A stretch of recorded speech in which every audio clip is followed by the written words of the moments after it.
Hey, I'm Huna, and we're back with another Gran Turismo 7 video. Yes, we're back. But I wanted to start off the video by talking about an event that took place at least a week or two ago on the 23rd to the 26th of June. This is the Goodwood Festival of Speed. Huna HR. Now, this particular event is one for the automotive community, right? And a lot of cars get showcased there, some historic cars and some modern cars as well. So race cars, rally cars, the works. You just have to go onto the internet and search what gets showcased there. Now, obviously, there's some cars that go up the hill climb. There's some cars that are on showcase. I wanted to talk about some of those cars that were on showcase, right? From one brand in particular, but there were Lucid Airs that were, at least one Lucid Air that I saw being showcased there, and a bunch of other cars, even the Rimac Nevera, which is obviously one of my favorite electric cars right now. But this company came there to showcase what I suppose is a new car, right, that follows their whole ethos, their whole design language. But I couldn't understand why they chose that design. This is the Pagani Codalunga, right? And the interior looks really good. Don't get me wrong, the interior looks really good. And this is for a niche market. The Codalunga's engine bay as well is fantastic. It's a 6-liter twin turbo V12 putting out 829 horsepower, but the exterior looks terrible. This is the part that bothered me the most. A journalist would show off this car as if it was, this beautiful looking thing, but once you look at it from behind, it looks terrible. The doors and everything is dope. This is the bigger brother, the Huayra R, right? So they showcase two cars. Now, if you compare the Speedtail to the 300 plus, the Bugatti Chiron 300 plus, right? The Super Sport. This looks amazing. This is a Speedtail, and this looks amazing. The Huayra does not. That is a Speedtail. Now, they say that the whole ethos is that it's inspired by the olden day Speedtail, right? Why couldn't they come up with something fresh, something new to debut a Speedtail of that kind? That part bothered me. But you know what? Either way, the car is for a niche market. Whoever buys it, either way, in my personal opinion, is just does not have taste. But today's Gran Turismo video is on the Toyota Aqua, right? This is the car I started the game with, and this is the Hotlap that I wanted to get out of the way because it's probably the most boring. Now, this car is mildly customized, some suspension upgrades here and there, some power upgrades, and I think that's just about it. Obviously some tires as well. It's a hybrid with, for some reason, it seems or appears to have one gear.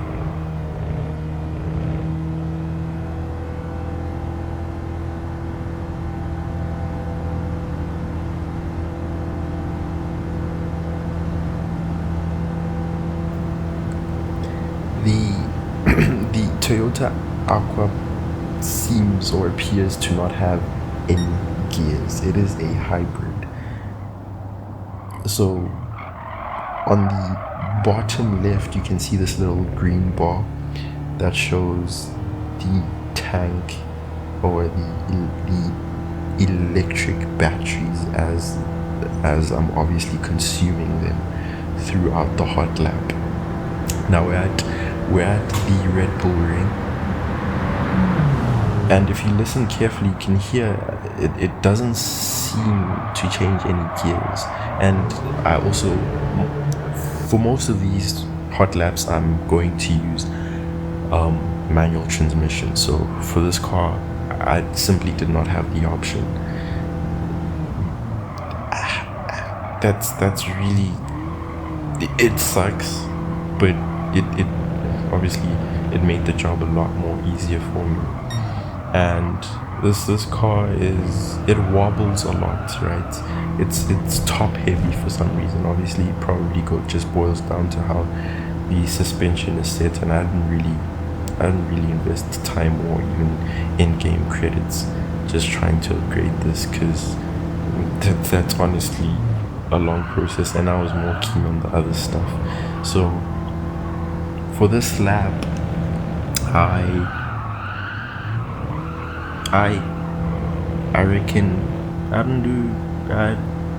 honestly I can't say I didn't do good or worse, because this car is slow as it is, but you can't compare the time. So I did a 2 minute and 11 seconds. With these cars, I'm not gonna bother going again and trying to better my times, because I'm just gonna mess it up like that. And without suspension upgrades or tire upgrades or any upgrades at all, it's really hard to push these cars, you understand? So that's that. Now we are at the Brazilian track, Autodromo de Interlagos, which I think this is one of those tracks where I really got not annoyed, but tempted to quit, right? Or just scrub the whole lap thing and just be like, no, I'm not doing this with this car, because of how it wobbled, and it brakes and it leans forward when you turn in. Then there's a whole bunch of understeer, which is annoying, and then basically there's just a lot going on, and having to deal with understeer from something this slow is just like, this is really worth my time. I don't want to be getting annoyed by this and throwing my controller, but I eventually got in an okayish lap, and honestly I don't think I could have done any better, but we try, and we don't just give up. We try until we get it right, because if I can do it with the race cars, I can do it with this, right? And here's a clear example of why this car is freaking annoying. You turn in and just decides it's gonna go straight. I mean, I am turning, right? I expect you to turn the way I'm going, but nope, a whole lot of understeer. But in most corners, you just learn to brake, release the brake, and let the momentum carry the car through the bend. And leading up to one of the final corners of the track, to the final straight, which is a very long straight, by the way, for something this slow. Feels like it's you just can't wait to see it finish, or at least get to the end of the lap. So this is obviously going to be slow. I didn't get to record the lap as I was doing it, so I went into replays to get this shot, just so we have content, for the love of content. And the time is, as you can see on screen, 2:16, so 2 minutes and 16 seconds. And now we're at Goodwood, which is, for the most part, the whole reason why I put this video. It's about a week or two late from the time I recorded. Obviously I recorded this on the week that Goodwood the festival was happening, so at that time I was just busy with exams. That's part of the reason why my videos are there's a bit of a gap between these videos, right, and the previous ones. So I had exams and I've also got a visitor over, so kind of have to, set some things aside. But yeah, and also I had other plans. Last week was the German versus Japan car meets or car show at the Nasdaq Expo Center here in SA. So that was dope. I do have a video coming out in that regard, so do stay tuned for that. I am busy editing it as we speak. The funny thing is this car is able to carry a lot of speed through these bends, but then obviously I'm still fighting with the understeer. But I didn't mind this lap. It was okay because of I really wasn't bothered. I was just like, I'm probably gonna get it within my first few tries, and because I don't really need to worry about the speed that I carry through bends like this, I can just rock it. And I don't think I did too bad.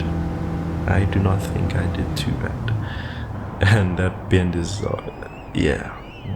that bend is something else when you're driving something more powerful. But you guys will have to stay tuned for more videos to see how much that bend or that sequence of turns is really challenging. So obviously come second to the Civic Type R, but not bad. Now we're at Dragon Trail International Raceway, and honestly all I wanted was to get this video out of the way, just for the love of content and keeping up with the consistency, which clearly I've skipped out on. That's gone out the window for at least a week, I think, or so. But this video was painful for me to make. It was painful because of the car in question, Toyota Aqua. I think it's the Toyota Aqua S. That clearly needs a lot of work.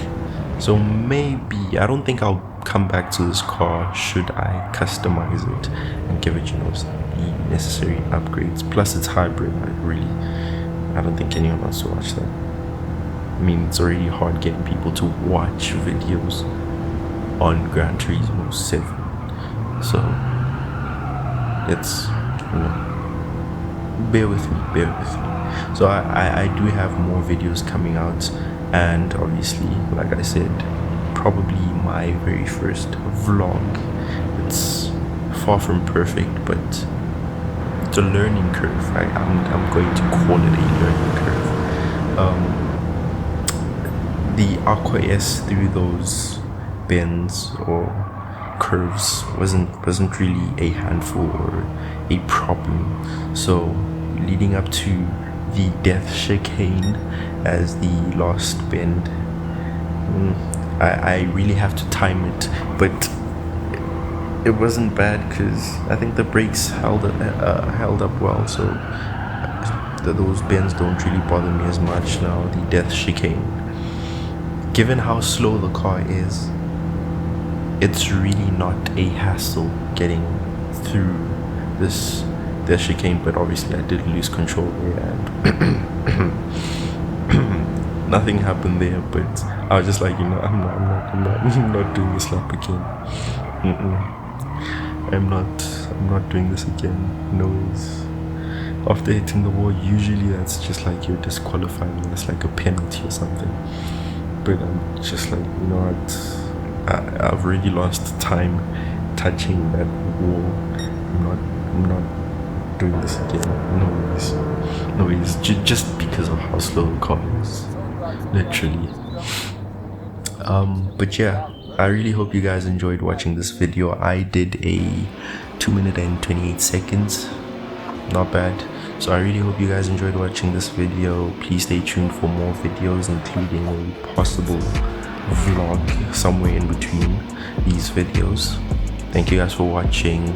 Remember to like and subscribe and turn post notifications on so that you're notified when that vlog comes through. Thank you guys for watching. Bust down. Wait, set different up for your face.